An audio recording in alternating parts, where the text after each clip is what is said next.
नमस्कार। आज के इस विशेष विश्लेषण में हम एक बहुत ही दिलचस्प और गहरी बात पर चर्चा करने जा रहे हैं। हम बात करेंगे कि कैसे हम अपनी ही जिंदगी की ड्राइविंग सीट पर वापस बैठ सकते हैं। देखिए, हम सभी कभी न कभी अपने इस चंचल मन से परेशान रहते ही हैं, जो अक्सर हमारी बात नहीं सुनता। तो आज हम इसी मन की गुत्थी को सुलझाने की कोशिश करेंगे। चलिए इसे एक बहुत ही आम सी स्थिति से समझते हैं। सुबह 5 बजे का अलार्म बजता है। हम उठने का पूरा पक्का इरादा करके सोए थे, लेकिन तभी हमारे अंदर से एक आवाज आती है, बस 5 मिनट और सोने दो।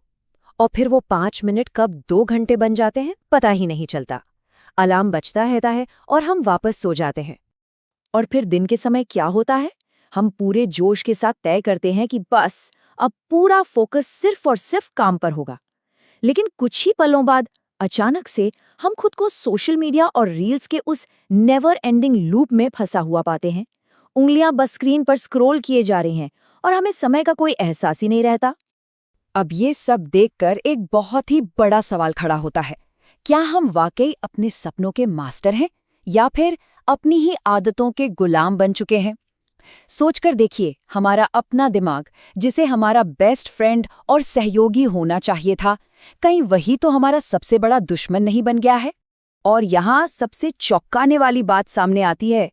शरीर हमारा है, हाथ पैर हमारे हैं, लेकिन कंट्रोल तो किसी और के ही पास है। लिटरली ऐसा लगता है जैसे हम अपनी ही जिंदगी की गाड़ी में पैसेंजर सीट पर बैठे हैं और स्टीयरिंग व्हील किसी और ने ही पकड़ रखा है। इस पूरी प्रॉब्लम को डिकोड करने के लिए चलिए एक बहुत ही पुरानी और पावरफुल कहानी की तरफ चलते हैं।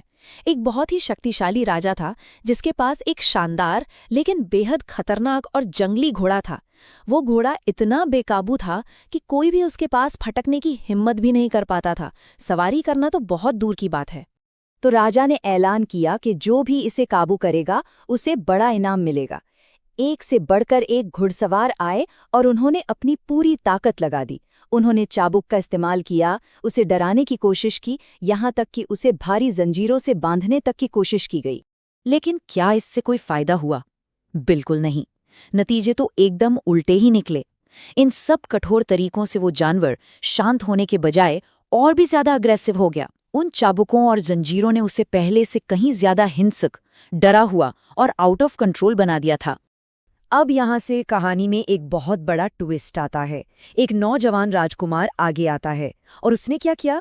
उसने ताकत, दबाव और जंजीरों का वो पुराना तरीका बिल्कुल छोड़ दिया। उसने चुना एक अलग रास्ता, सहानुभूति और धैर्य का रास्ता। वो समझ गया था कि ब्रूट फोर्स से ये लड़ाई नहीं जीती जा सकती। दरअसल उस राजकुमार ने एक ऐसी चीज नोटिस की जो बाकी सब बिल्कुल मिस कर गए थे। उसने देखा कि वो घोड़ा पैदाइशी हिंसक या बुरा नहीं था।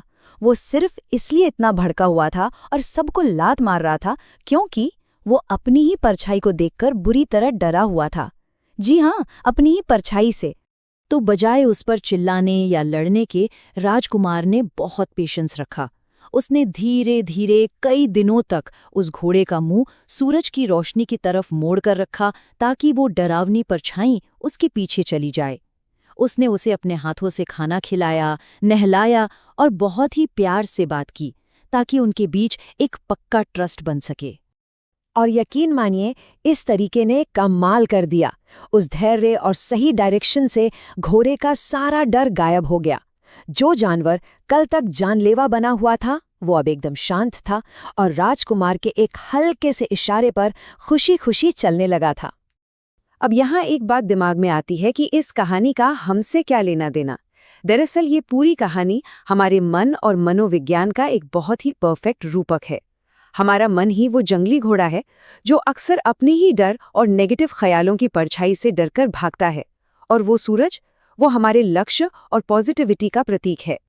हम भी तो अक्सर उन्हीं फेल हुए घुड़सवारों जैसी गलती करते हैं ना। जब हमारा फोकस टूटता है तो हम अपने मन को बलपूर्वक दबाने की कोशिश करते हैं, खुद पर चिल्लाते हैं। हम गिल्ट या अपराध बोध का चाबुक चलाकर खुद को कंट्रोल करने की कोशिश करते हैं, और नतीजा, हम और ज्यादा फ्रस्ट्रेट हो जाते हैं। यहीं पर हमें सेल्फ डिसिप्लिन यानी आत्मानुशासन को एक नए नजरिए से देखने की जरूरत है। अनुशासन हमारी इच्छाओं को बांधने वाली कोई भारी भरकम जंजीर नहीं है, बल्कि ये तो वो कोमल लगाम है जो हमारी एनर्जी को सही दिशा में, हमारे सूरज की तरफ मोड़ने का काम करती है। अगर हमें अपनी फुल पोटेंशियल तक पहुंचना है तो हमें अपने खुद के विचारों का राजकुमार बनना ही होगा। सिर्फ अपनी विल पावर के दम पर अपने ही मन से कुश्ती लड़ने से कुछ नहीं होगा। हमें अपने मन की लय को समझना होगा और फिर उसे बहुत प्यार से अंधेरे से निकालकर अपने गोल्स की तरफ गाइड करना होगा। और जब हम लगातार प्रैक्टिस करके अपने इस चंचल मन को अपना दोस्त बना लेते हैं ना, तो सच मानिए कुछ भी इम्पॉसिबल नहीं रह जाता। किसी ने बहुत सही कहा है, जिसने अपने मन को जीत लिया वो इस पूरी दुनिया को जीत सकता है। असली आज़ादी और पावर इसी में है।